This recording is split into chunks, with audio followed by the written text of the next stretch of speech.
Hello, Tom Lavecchia here with the latest and special edition of the Armchair MBA. Before we start, I just want to thank everybody for an amazing growth for the channel. We exceeded 800,000 views for the month of October. So we really appreciate each and everybody. Shout out to Big G. Thank you for the sponsorship of the show. Has really been a great fan of the show and a big supporter, and also sponsored JSV Capital. He's actually rolling out his what he call mentorship program, where you could sell commercial business loans to your network and to colleagues and whoever is interested, merchant cash advances, small business association, whatever that may be, even traditional loans. And you could be a commercial loan officer by taking his course, and he has various levels. Whether you're an entrepreneur, want to take it on your own and kind of move and do your own thing, he'll connect you with his network. Or if you want more support and want your own even business with website and everything, JSV Capital covers it all. JSV Mentorship Program, the link will be below. Tell them the Armchair MBA sent you. So we'll get right in. One last thing, make sure you like, subscribe to this channel, put on your notifications. And then lastly, because we're growing quickly, expenses have been growing as well. So feel free to hit the thanks below. Feel free to donate to the channel. It helps us grow the channel. We have a return guest, Nikki Blade. We did a full story on him. The video will be below up top. And I'm going to talk to him about, and we were on the phone, we decided to do a show on this, run through kind of the economics of weed, kind of the legal part, and then discuss what's happening in the industry, maybe how to invest today in it as an investor. Nikki Blades, welcome back to the Armchair MBA. How you doing today, buddy? Great, Tom. How you doing, man? Good to be back. Thanks for having me on. It's my pleasure. And again, long intro, but I just wanted to go over some housekeeping. So, so again, his story is going to be above. We did a kind of a full long form interview with him, so we don't need to rehash that. So I want to kind of jump into the topic at hand. I've done in the past kind of the economics of cocaine via importation, how it was chopped up, how it was on the street level. And I kind of looked on the business angle of things, right? First, let's jump into, let's just say, sake of argument, I wanted to get into the weed game, right? And I'm going to import it. Let's say I develop connections, whether I buy it stateside or buy it from Mexico. Walk us through kind of how to get it, and not how to get it now, but how do people get it? What kind of prices they pay. And I want to kind of get a feel for the economics of the wholesale side of the distribution of things. Well, we're talking about back then, right? Yeah, we'll go back then. And then obviously, I don't know anything now. And I know you're a good Christian citizen, but we'll kind of go through the economics back then. And then we can always extrapolate how the market looks now. So back then, it all depends, right? We would get our stuff from Tijuana, right? Okay. So what I would do is I'd fly out to Cali, and we fly out to San Diego, and I had a connection over there. And then they had what they call runners, right? They'd come over, or we cross the border, and we look at what they had. Remember, we're talking about rags, though. We're not talking about hydroponics. We're not talking about crippy, what they called it back then. Yeah. We're talking about the low-end, just regular rag marijuana. Okay. So I think back then the price was maybe 2 something, 3 something, sent already delivered to California. But then my connect had to get his piece, so he would throw 50 cents on top. When I say 50 cents, we're talking about $50, right? Yeah. So sometimes we get it for 400, 425, depending the grade. Anywhere from 350 to 450, 475. That's on average. Then, should we continue? Well, I want to again remember I'm new to this. Is that 475 per pound, or what's a measurement used? Per pound. So we were getting my connection was getting for like 2 something, 3 something, but once it was delivered already over, he had to pay an extra 100 or whatever it was. So he was giving it to me, and they were to us, me and my partners, 350 to 450 a pound already delivered in the United States, which is California. And my understanding at that time, just like the Coke is now, it was pretty much ruled essentially by the cartels, correct? Essentially? Oh, yeah, most definitely. Yeah. Well, yeah, so you're going to get it from Mexico, is where they grow it. Got you know what I'm saying? So, yeah. Now, let's just say you were so inclined, if you were ballsy enough or maybe stupid enough, could you go over the border, buy it, and try to get it over yourself? I'm not saying you would do that, but I'm assuming if you did that, the price would be much less, correct? Yeah, so you're talking about you're going to save $200, right, per Oh, pound okay. on average, Okay. right? Okay. You got to risk all. You got to risk it. Yeah, You you got get to the go over there exposure. on their side. You got to go on their side. So if you're not with the connect, they can easily rob you. I know a lot of people over there, so I wasn't really worried about that. Yeah. It's just too much of a risk. You're gonna get if you get busted, and they have dogs on those borders, like especially Tijuana. Yeah. They got them everywhere, walking straight up down the line. So it's like you got to be really good. You know what I'm saying? Yeah, it ain't happening. Yeah, It's not for worth, that. and it's not worth the exposure. Okay. Not for the margin, no. Yeah. So I get it the $450 per pound, and it comes in however it comes in, right? Now I know very little about this. I'm gonna ask some like kind of dumb questions. Is it kind of like you have to de-seed it? Is it ready to go? Do you sell it as is? Do you add? Do you take away? How does it come? And then who do you sell to next and for what price? So it all depends. Sometimes you will get the block, okay. Right? You get like a 5-pound block or a 20-pound block. Those are the ones you really don't want. We would like the individuals. For some reason, the individuals were always a better grade. Okay. But what it is. Those would be cheaper. So, for example, let's say we get them in the individual blocks, right? Compressed already. We had a house in California, and what we would do is that's my connect. Yeah. We had 3 rooms, right? So what I would do is when we fly out, he'd tell us, "Hey, look it, we have this." We wouldn't fly out all the time either because we were getting an average 200 or 300 pounds every other day or every other day. Really? Depends. Yeah. We're FedEx or UPS. So what we were doing is we'd fly out there, right? And we didn't have anybody out there. Sometimes we had workers out there, sometimes we didn't. So what we would do is we had one room, you had to take off your clothes, put in new clothes, go to the next room. That's where you have the cardboard boxes at. Set up the cardboard box. Then you'd walk into the next room, take off your clothes again, change your clothes, because what happens is you transference, yeah.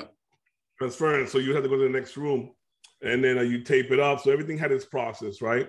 So usually we wouldn't do that. We already had people there. But if my guy didn't have anybody at that time, we would fly out there and do it ourselves. And then we have him go to the FedEx or UPS, depending, and we ship them. Now, the key is receiving them. Wait, so hold on. You got it from Mexico, however you got them, and you would ship them out from California? Yeah, so from Mexico, that's their part of how they brought them over. Correct. And you paid the freight on that, yeah. Yeah, we don't know. Yeah. Oh, sometimes actually they do know on some occasions they would do it on a motorcycle, the dirt bikes, on a backpack, and they would ride over. These dudes are crazy. So the problem is we'd ship it from over there to Miami, right? So FedEx they'll leave it on your doorstep without no signature. Yeah. UPS wouldn't. You would need a signature, required a signature. Correct. So we'd use FedEx a lot, but we noticed that FedEx we would lose more packages than we'd receive. So it was kind of like in the beginning we used it a lot, and then I think we started switching over to UPS. And we basically paid somebody, for example, give them $500 to receive a package for us. You know, friends that we had, they already knew what's up. You know what I'm saying? And then from there, we distribute them. So doing the math, I had keep it simple. Let's say 500 per pound. You said 475. Let's say 500. And at 300 pounds, you're looking at $150,000, right? Not a small number. You obviously need the cash to do this at startup. Did you have another hustle? Did somebody stake you? How did you originally have that initial money to get into the game? Or was it a slow build? It was a slow build, but I'm going to tell you how it happened. Okay. I have a friend of mine. He's dead now. They killed him. I'm sorry to hear that. He's from California, and I grew up with him, right? And you know, it's a big group of us grew up together, like Cypress. Remember, I don't know if I had mentioned to you Cypress Hill. All of us. Oh yeah, I was once on stage with Cypress Hill, moshing on stage with them. Big fan of you. Well, I grew up with them in Southern California. We're buddies. Like, we grew up. Yeah. They're Cuban. So except DJ Muggs. So what Frank, his name was Frank, right? And what we did was he one day he calls me, right? I haven't talked to him in years. He calls my cousin to get my number because he's in California. He knows I was already in Miami. Yeah. And he called me. I was, "Hey, how you been?" I go, "Good." He goes, "Hey, listen, I got something over there. Can you move it?" I'm like, "Of course I can." Mm-hmm. I didn't. I didn't know anything about. I didn't sell drugs. Yeah. But I was like, I was broke, and I wanted, I'm like, I'm gonna take a chance, right? So it was 17 pounds. I'll never forget. It was like in a ball, like a basketball. It was dirt weed. Yeah. So I met his friend, and that friend gave it to me. In 2 days, I gave it to my brother and all his buddies. They sold it, came back with the money, and they said, wow, we got something going on here. He called me back, goes, would you like to continue to do it? I'm like, well, if you get some better stuff, yeah. And then he goes, okay, that was 17. He goes, next one's going to be 40 pounds. I'm like, all right. Yeah. And then from there, we just started working. You know what I'm saying? And then the people that I met here eventually cut him out. And then they cut him off. He was doing bigger stuff like coke and stuff like that. Yeah. He was doing crazy stuff. That's how come he ended up, whatever.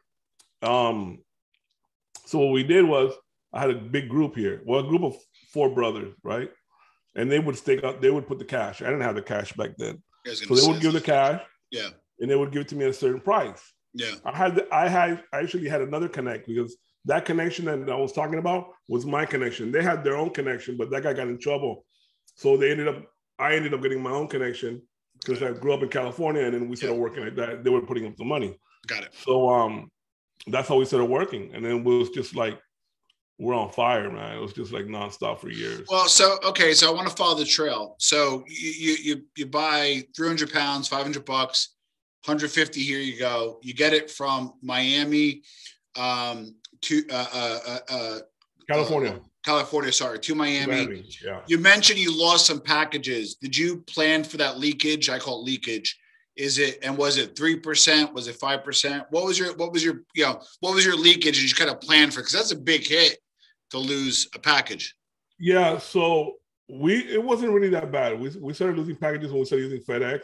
Yeah. But in other words, I would say out of 10, maybe 1.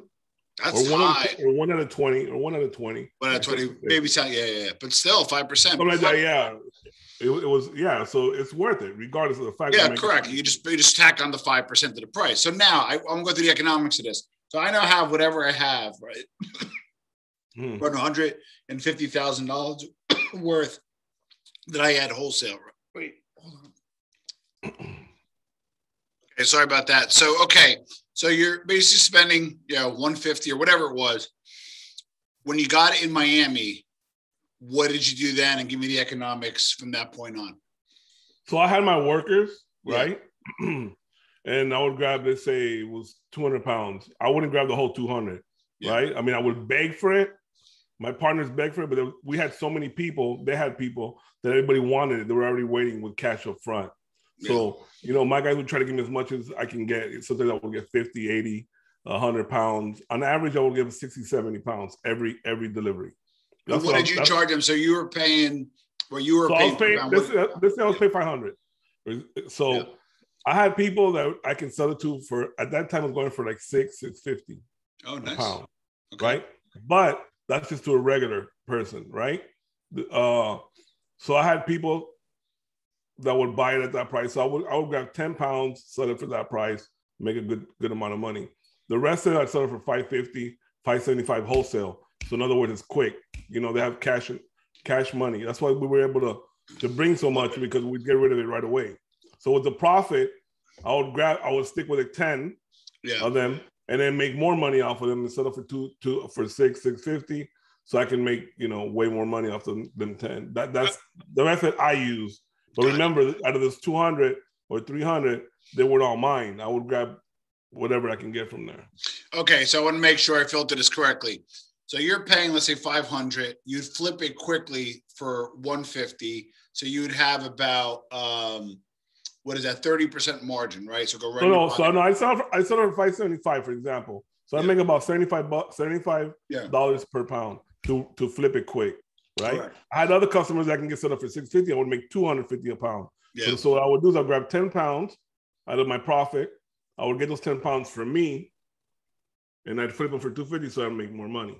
Got it. I got it. So you're doing it different ways. So probably all in, you were probably selling it at about 40 to 50% margin. Now, I'm guessing at that point, at that weight, you are true wholesale, and you're selling to people that are going to bag it, or do they also sell it again to the street guys? I want to get a feel between you and the actual street. So I got one of my buddies, a good friend of mine. He also passed away. They murdered him in Puerto Rico. A good friend of mine.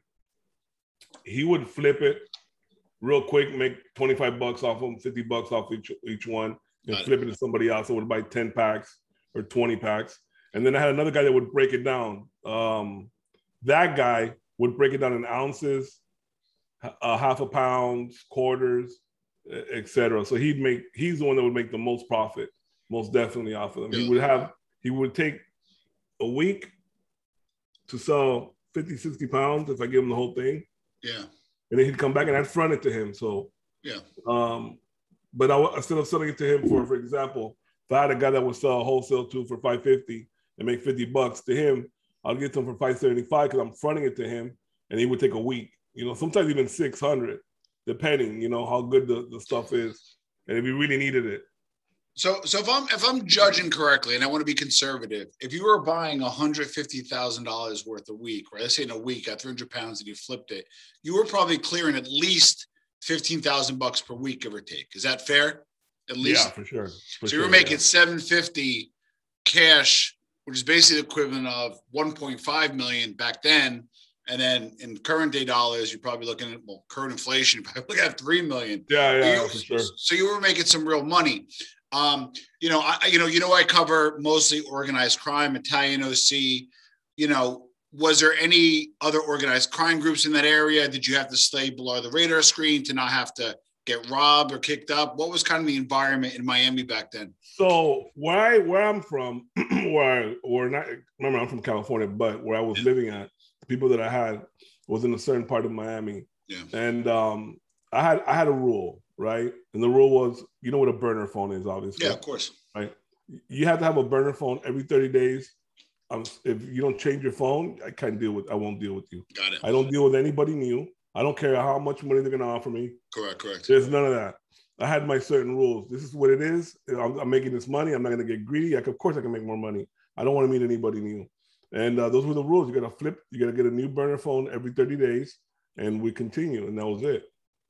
Now, when you started making some money, and it's typically, and through a lot of people, it's a cautionary tale. You kind of have that arc of, wow, making money, making $750 per year. Then like the floor they get a rug pull, right? And it could be various things, shaken down. It could be arrested. It could be a death, whatever that is. Yeah. But you were a little smarter about it. So, with that 750, how long of a run did you have? Did you have partners? Did you have to buy guns? What was your overhead? I want to continue on the economics and the business end of it. So I want to get a good appreciation for. I never had any problems that I needed guns, and I had a rule for myself, right? I carry guns now. I have tons of guns. I'm always strapped, but I have my permit, right? Concealed weapons. Yeah. But back then I wouldn't, because if they catch you with drugs and weapons, you get time. Yeah. So now I would deal with family people pretty much. Like the people that I knew where they lived. Yeah. So I go to their houses. I knew their moms. Yeah. Their wives. It was that type of people that I dealt with, more family people. People straight up that don't have to worry about getting robbed, not dealing in the hood. Yeah. I wasn't dealing with people that were dealing in the hood. There were people a little bit more, you know what I'm saying, middle class. Had more economic means. I got it. Yeah. So I wasn't dealing with people like that. I wouldn't dare deal with people like that. It's not that I have anything against that. It's just for safety reasons, right? Yeah. I just wouldn't do it. So, I never really had no problems right there in that aspect. Now, when we spoke last time on the phone, you said something that stood out to me. I found pretty interesting. I wasn't sure if it was the LA house or the Miami house, but you said the guys that would work the house, you would hire out-of-towners that didn't know anybody, that really couldn't steal, kind of needed the money. Give us kind of how you recruited for this. So you're fast forwarding. So now we're getting out of. Okay, I didn't really answer your question in full. You said that I have partners. So they were the buddies of mine. They became really good friends, like family, right? They were brothers. So they get the stuff, they paid for it. So I didn't have a boss, or we didn't have anything. It was just us, a small, tight group, family group, and honest people. Example, I'd give my guy 20, 30K for money that I had to give him, right? So this I give him 20K. He would call me, and this is a friend of God, the God that I believe. He would call me and tell me, hey, there's something wrong with the money. Yeah. I said, oh, my bad. And he goes, you gave me an extra $500. You have $500. You have a $500 credit. The same person, the same guys would call me and tell me, hey, something wrong with the money. I said, well, what happened? You're short about $600. I said, my bad. He goes, I'll give it to you the next one. He goes, no, don't worry about it. Just make sure you count your money right next time. This is the type of people that I'm dealing with. Yeah. You know what I'm saying? Well, here's the only thing, though. Here's a problem. With Italians, they'll give you extra money on purpose just to see if you give it back. And when you don't, they don't trust you. And when they do, they know you're honest. So, Italians do for other reasons. Well, I'm going to give you an example. One time we had a package delivered, right? And it was to my old house. I hadn't moved. Yeah. And my buddy was supposed to go and meet me there. Yeah. And we woke up at 6 a.m. I was calling him. He wouldn't answer the phone. I'm like, dang. I go to the house. The box is sitting there, right? It was through FedEx. I grabbed it, put it in my trunk, went home. Good. Yeah. Called me 11 o'clock. He goes, I had a hangover. I was just starting with them. It was 70 pounds. Never forget this. It was the perfect time for me to keep it. I'm telling you. I said, wow, I can use this. They would have never known it was a package we lost. I didn't get there. I don't know. I wasn't there waiting on you. I said, listen, don't worry about going to the house. I already have it. He goes, what? He goes to the house. He goes, wow, you already have it? The next day, I talked to their brothers. He goes, listen, thank you, bro. I go, thank you for what? He goes, for being honest. And ever since that problem, he goes, whatever you need, you can have. Like, you know what I'm saying, up front. So everything was fronted to me. So I never had issues. These guys were honest. They were more honest than me, you know, if I have to say, because, you know, I was broke back then. Yeah. You know what I'm saying? That extra $500 that I gave you that I missed or whatever, that I gave you too much, I need it back. They're like, if you're short, don't worry about it. So, you know. Now, back to the partners question. What kind of actual partners did you have? Or were you flying solo with employees? What was your structure like?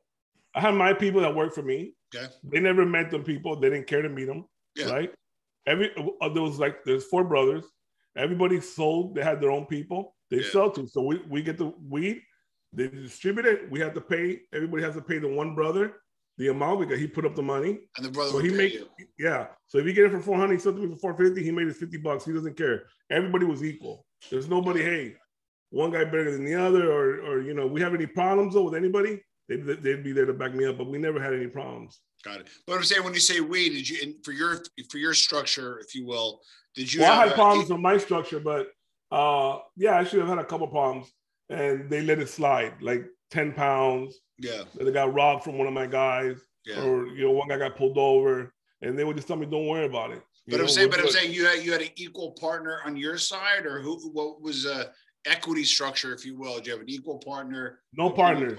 No partners. So you were solo. You pretty much own 100% of the operation, essentially.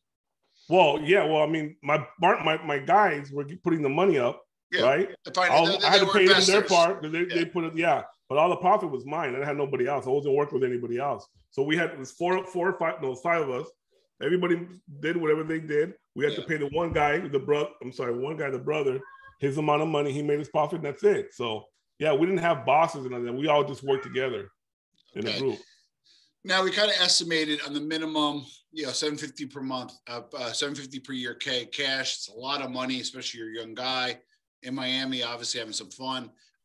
What did you do with your money at the time? Were you smart or kind of invested? Were you buying the Corvettes and nightclubbing? Like, what did you do with your money when you started making some real money? I blew it all. I blew it all. I bought cars and not too many cars, like 2 cars, but just blow it every day, spend $1,000, $2,000 a day, go shopping, just blow our money. I had no mind at that time to say, to save money. I bought a big house, but then I had all the bills to go with it. You know what I'm saying? How old are you again? I should have asked that earlier. 50. No. At that time, how old were you? I was about 20 something, 30. So you were a kid, came into this money, pretty much pissed it away. Yeah. What kind of run did you have? 3 years, 5 years, a year? How long was the run? I would say like 7 years, 6, 7 years. Damn. So you might have potentially went through. Well, no, I had it longer than that. But I guess we'll go to the fast forward that we're talking about. We moved into hydroponics. Oh, yes. We got to get to the growing. Yes. Okay. Yes. So that's what happens. We were doing that. And we were always talk, and they said, let's get into this hydroponic stuff. Yeah. So we got into hydroponic. I studied it, whatever, and I told them, hey, I can do it. So they started investing in the houses. We rent the house. Yeah. We have somebody live in it, and I do the setup. Have people, we do the whole setup. So when we gradually stop selling rags, no more weed, and we got into the hydroponics. So you switch from being kind of an entry-level provider to a premium provider, and then to growing, we'll get into the economics in a second, are much greater margin.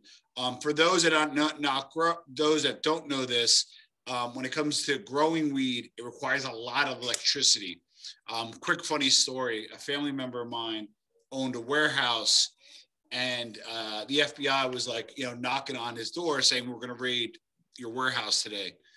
They raided that he owned, he rented it out, of course, and they raided the warehouse. And sure enough, it was a grow station for like Asian gangsters. The reason why they found it was a high amount of electricity was being used over the necessary algorithm or what you normally allow. Pretty stupid on their part, because the only reason why you use a lot of electricity is either growing weed or cryptocurrency mining, right? And crypto wasn't big back then. There was none of that. Correct. That's what I'm saying. So you told me an amazing story, and I know I'm going too far ahead, but I love this story. I was like, how the hell did you set up a grow house, without flying, while flying under the radar screen from the local, Con Edison or whatever? You know what I mean? Share that story with everybody, because it's a great story. So I'll tell you some stuff that I didn't tell you, since you said flying over. How do we get under that? So, it was a learning curve. Yeah, of course. In the beginning, we started off with just dirt weed. Not dirt weed, using dirt buckets, 15-gallon buckets with dirt, the easiest way, right? Yeah. And then we got into the hydroponics. We started getting into the rocks. We started getting to this and this and that. So we had to. There's some foam sheets that they sell in Home Depot. So what we do is we cover the room with that and the roof, because what happens is they started busting people, not only with electricity, but they would fly over at night. And if any house had too much heat through their radar, yes, I heard about that too. Yeah, they would catch it. So we'd seal the roof, the whole room, so you couldn't. And that's one thing. Yeah. And what we would do is you have 12 hours when you're in the vegging stage. It's 12 and 12. 12 hours on, 12 hours off. Yeah. So what we would do is we'd veg at night when the lights are off at night, and we grow in the daytime as well. So that way the lights, when they would rest, when you go to 12/6 or whatever, you 12/8, you would you would have the lights off at night. So there's no heat. So you had to play, you had to work around it. We learned that the hard way. The electricity is the way they really bust you, right? Correct. So we learned there was a learning curve as well, because the was their second house that we got into, the transformer blew of the neighborhood. And we're like, what the hell? We knew it was us. It was probably you guys. So I started doing some research, and I realized that when you drive around the neighborhoods, you have to, before we rent a house now, we would look and make sure the transformer would say 25 or higher. Yeah, that big garbage can on the thing you throw your. Yeah, it's on top. Yeah, that's a transformer. So it would be a 15. It'd be no good because we use 20 lights. Interesting. HPS 1000. So high pressure sodium. So it's a lot of light. It's a lot of electricity pulling. Not only that, we use a water cooler AC, right? So there's ACs that we would do, and this is how they catch you as well. They would look in the back, or the electricity guy that would come and meet your reader, and they see 2 ACs in your back, they would alert the authorities. Yeah. They would tell them to look out for that, because why do you have 2 ACs? Correct. So we were putting an AC inside the garage, double car garage. We do a little well, because here in Miami, you hit water in pretty quickly. Feet. Yeah. So we do a pump outside. We run the water inside, and we do it's called a water cooled unit, a 5-ton water cooled unit inside the double car garage. So there's no outside unit. It's just one unit. You don't need both pieces. So we do a massive setup like that. That was after we learned, of course, that we were making money. The electricity, we had our guy, I'm not going to mention his name. Yeah. An old man, you can say. Every time we had a house, he would say, dig the hole 3 feet before I even get there. And we would put a board just in case anyone would come over to cover it up and put some leaves. So there's a pole and the meter, right? Yeah. So when the pole goes under the dirt, we'd dig up 3 feet under there, and then he would come in, and they call them los perros. They're called dog teeth, right? Yeah. They're clips that they would clamp on, and then we put the wires, we run through the wires through the bottom of the garage, dig a hole, and then we make a whole new, like, you know how you have a panel, electric panel inside your house, your switches? Yeah. We make our own brand new panel inside the garage. So you would divert the electricity from not going to your reader. So we didn't accept it. We didn't accept it. Interesting. Before I get to the meter, we're already taking it. So there's no way you would ever know. I love it. So then we had our own panel. We had our own built-in AC, water-cooled unit inside the double car garage. And then we have 20 lights, and then we have a whole setup. It always fascinates me about criminal activity. It's like all this, right? You ended up okay. But if you applied yourself, engineering, math, negotiation, business sales, like Tom, I'm going to tell you something. Money, but I'm going to tell you something. I learned ounces and grams. I didn't know none of that crap as an adult. I was pretty I didn't go to school. I went to school, and I educated myself after, and I learned all this stuff, ppm, pH, all that stuff. I learned growing and selling drugs. Unfortunately, I learned all that by doing that. You got to know what a gram is, what an eighth is, what an 8 ball is 3.5 grams, like an ounce, 28 grams, half an ounce is 14 grams, a pound. You know what I'm getting with it. So you learn all this stuff. So you realize we're the only ones who use a metric system is the United States. Yeah. Overseas they use metric kilograms, grams, and so forth. So you had a good run, and you're making some money, maybe to manage your money as well as you should have. Give us kind of what happened. Obviously, you're not going to hang it up and run into the sunset. Did you get pinched? Have bad partnership, like maybe somebody screwed you? What happened near the end, and why did you kind of hang it up? Well, one time I had a situation. So I would have so much weed. I would sell so much of my weed that they would come from New York. I sold to New York. They'd come down and they'd give it to me once it was almost ready, like a week away. They'd come down and give me half of the money cash. Yeah. Just so I don't sell it to nobody. Yeah. I would sell so much of that I knew a bunch of other growers, right? People that used to sell for me the regular weed that became growers as well. And they would give me I would beg them for their work. They'd give me all their work when they would crop. They'd give me the work, and I would sell it and make $100 off each one, $200 off a pound. If they have 30 pounds, whatever, make the math, right? $3,000. Yeah. $3,000. So, what was the question you asked me? No. So actually, before I get to that, I wanted to see why did you hang it up? But I want to get to that for a second. I'm guessing when you grow it yourself, granted there's electricity overhead, whatever, whether you circumvent it or not, there was some overhead. But I'm guessing per pound, even though it was premium, it costs you much less. Like, what was your cost? Let's say I had a pound, right? That same pound that you paid $500 for. What was your total cost when you grew it yourself? Because I'm guessing your margins must have been a lot better. Well, you can do the math here, all right? We'd rent a house. Yeah. Right? The house we'd probably pay an average back then about, let's say, $1,200 to $1,500. So let's just say $1,500 a month. Okay, $1,500. Right? So every 4 months, every 3 months we'd crop. So, but you needed 1 month of vegging. So every 4 months we'd crop, right? Say 4 months, so $6,000. Okay. Electricity, $200 a month. 1,200 or 800. Hold on. Okay. We had to pay the person that was living in the house. We had to pay for their. We had to pay them every time. So we pay them an average $20,000 every time we crop for them. Okay, so 26.8. Okay. And then we pay for their food. So about another $600 a month. About $600 a month. Okay, so 1,800 bucks. Okay, and then let's say over 4 months for 20. Okay. And our food for the 4 months was about $2,000. Okay, so we're like let's call it $26,000 roughly for you always have money in miscellaneous. Their phone bill. Let's call it even $30,000, right? So $30,000 expenses for 4 months, right? 4 months. How many pounds did that produce that grow. So we average 1.5 to 2 pounds per tree. Okay. Right. And we used to have 40. We used to grow like 40 trees, on average, 40 trees. So we'd have about 80 pounds, 70, 80, 90 pounds, depending. Okay. Right? So 8. Okay. And then in between that, we sold the pounds at 3,500 back then. You sold it for $3,500 a pound. Damn. So off of basically 26,000, you sold it for 280,000, and your margins were friggin' 92%.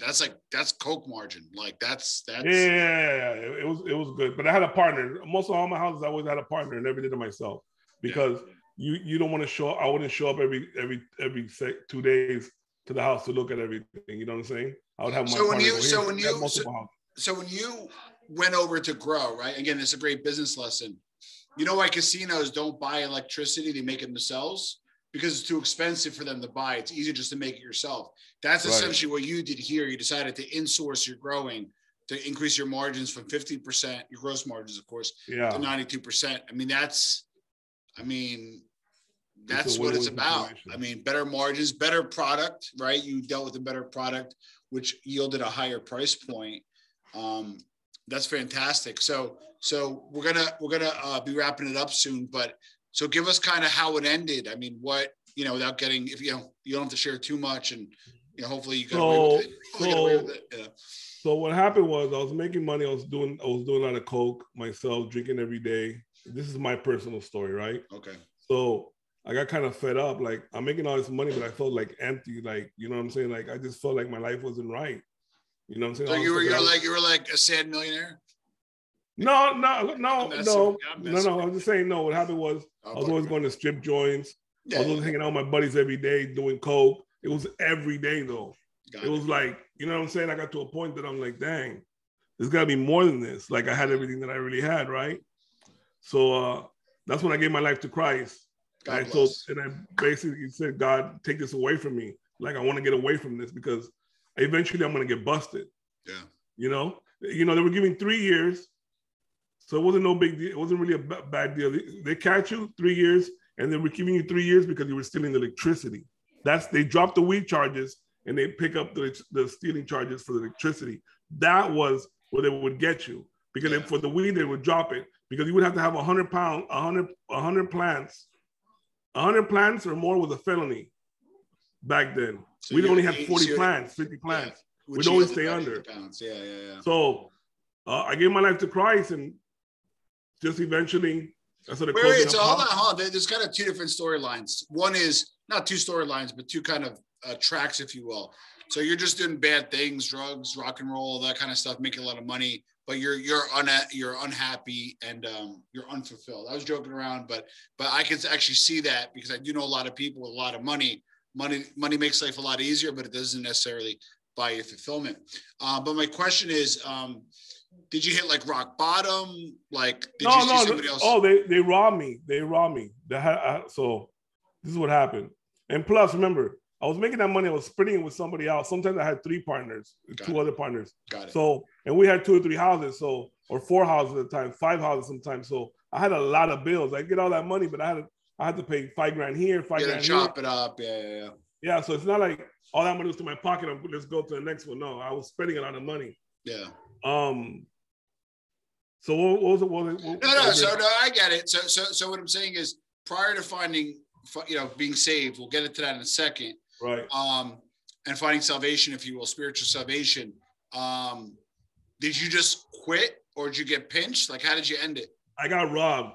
I came from the strip joint, went upstairs. I didn't want the girl I was with at the time to know I was all drunk. I had a gun to my head. Shit. And back then I was bigger, dude. I was way bigger, dude. Yeah. I had a gun to my head. It was DEA badges, 3 dudes. Ooh. And I'm like, all right, I'm busted.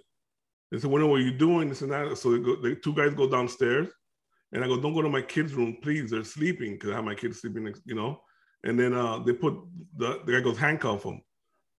the guy couldn't handcuff me. And I was like, what? So you knew, yeah. I think you might. So I caught on and said, listen, you ain't DA. I go, take what you want. Yeah. So the guy goes, listen. He put the gun to my face. And I'm like, listen, bro, if you're going to do it, do it. At that point, I was kind of like a little brave. I'm like, do what you're going to do. If not, you know what I'm saying? Come on, just take what you're going to take. Wow. I'm not going to fight you for it. So the guy tells me, listen, if you tell me where the money's at, don't tell the other guys. I'll make sure your family's safe. I said, no problem. You got a deal. We go downstairs. I go behind. I had the money, a little stash. I never left money in my house. I only had a little stash always. Never had nothing there. No weed, no nothing. Go behind the AC unit where I had his stash. I gave him the sock. As we're walking out, the guy tases me. And I go, hey, I was about to say this. He goes, hey, you told me this is going to happen. He goes, hey, leave him alone. Come on, we're trying to find the money. So it was only $7,700. That's all it was, right? $7,700. They had my ex-girl tied up, right? It was just crazy. They were going through the whole thing. And he goes, listen, just so you know, it's somebody that knows you that gave you up. This is only business, not personal. I'm like, cool. It is what it is, right? So as soon as they take off, they tried pulling out the TV in my living room. They couldn't take it out. They ended up leaving it at the front doorstep, the TV. They took nothing but the $7,700. But the one guy did it behind their back. So what I did was I told my buddies came with bulletproof vests. We were going like everywhere we thought that maybe who could it be, right? Yeah. We're just going around the whole neighborhood. I said, you know what? It could even be one of my buddies. I don't know that. So what I said, listen, they took $88,000 from me. The guy tells me not to tell I told him the story, but I changed the price, the amount. Instead of $7,700. Yeah, because then I'd be pissed. You're like, wait a second. You said you only got $7,000. Where's my other? That's why I did it, so there'd be a fight in the streets. So I said I told him it was $80,000. The guy told me not to say nothing, and he took it. So I wanted to see something. You know what I'm saying? Something happened. So you did disinformation at its finest. Yeah. So then I was going to clubs and going to places, and I was like, I'm thinking everybody's gonna out to get me. So that's where it began. Me like saying, it wasn't so much like, oh, I got money. I'm so bored. None of that. I was just like partying every day. I was just being wild. And then I had houses and here and there. And always got to be careful. Nobody follows me from a grocery store, because when you go to a grocery store and buy the stuff, they would follow you. There was jack boys out there. They were sitting in the corner waiting for you to go home to one of your houses. I know because I had friends of mine that were jack boys, and that's what they would do. They would wait at the grocery store, wait for a car, follow them home, and they knew where the houses were, and they'd rob them. And they're not going to call the police. Wow. Who's going to call the police? So that triggered it. Once that happened, I was already, you know what? A month or 2 months after, I was already saying, you know what? This is it. I don't want to do this anymore. You know what I'm saying? Now, I don't think I asked this on the first interview. Obviously, that was a sign that obviously was a teachable moment where you decided to get more spiritual enlightenment. You're now a man of faith now, which I highly respect. That I respected about you. How did you initially find your faith, and maybe give advice to those that are watching that are maybe absent of faith and might want to follow? Well, my wife tells me back then she was getting to God and church and all that. She goes, if you want to be with me, you got to go to church. And I'm like, oh my God. I've always believed in God because my grandparents raised me that way. My parents, not my parents, but my grandparents always took me to church and stuff. So I knew Christ and all that, supposedly, right? Like everybody says, I know God, but they do everything else. And I'm not judging anybody. It's just that's the way I was. Yeah. So I would go to church just to shut her up. But then one day, when all this stuff happens, I said, you know what? My life's got to change. So I told God, I would drink every day. I said, God, if you're real, take away the Coke from me, take away me drinking alcohol, take the taste out of my mouth. And bro, I promise you, Tom, the next day, I went cold turkey, no withdrawals, no nothing, never drank again, and never did Coke again. And it's been over about almost 10 years. God bless. And you wanted to marry that woman, obviously, right? I believe. Oh, that's my wife. Yeah, that's my wife. You were girlfriend. I don't know if you said your wife, but I'm saying is that's good that you were with her when you were kind of down, yes. And then she stuck with you. Now she's your wife, and that's always beautiful to hear. Beautiful wife that I got, man. It's like crazy stuff. Like that's how come I know there's a God. Like people tell you, oh, I know there's a God because there's no way I'm gonna go cold turkey without withdrawals of coke and alcohol after doing it for like almost 10 years as well, every day just about, or every other day. How are you gonna go cold turkey and not have, now people drink, my wife drinks, she drinks wine, we go out, everybody drinks around me. The taste of alcohol is it's not there. It's like, I don't want it, so. God bless. Yeah, there's studies to show that a dying grandmother who's stage 4 cancer, about to die, but believes in faith and knows her granddaughter's wedding is in 6 months, makes it to 6 months at a wedding and then shortly expires after. So there is an effect on spirituality and physicality. And I appreciate you coming on. I appreciate you sharing the story. For those people that watch the show, I care about the business end of things. Not that I don't care about the spiritual, but I'm just saying that the mission of the show is to always learn about the business end, different maneuver strategies, and hopefully apply it to your own life. And I appreciate you opening up and sharing your story. So Nikki, I'm going to put a link below to your channel, but why don't you, how do people find you for the audio version for iTunes? How can people find you? You can go, I have 4 channels, but my main channel is Touchstone Apple Tech Trends. That's my 104,000 subscribers. Awesome. Where I do tech reviews only. Or you can go for this genre, the Nikki Blade Clips. Nikki Blade Clips, CLIPS. Beautiful. And go subscribe and like and share. Beautiful. Drop a comment below. Let me know what you think. Was his strategy right to go from entry level to premium? Was he smart to get out when he did? Do you have your own spiritual story you want to share? Feel free to email me, Tom, a New Theory. I can keep it private or I can share it. And hit the thanks if you want to contribute to the show. Nikki, it's been an honor and pleasure. And thank you for being on the Armchair MBA again, my friend. Thank you.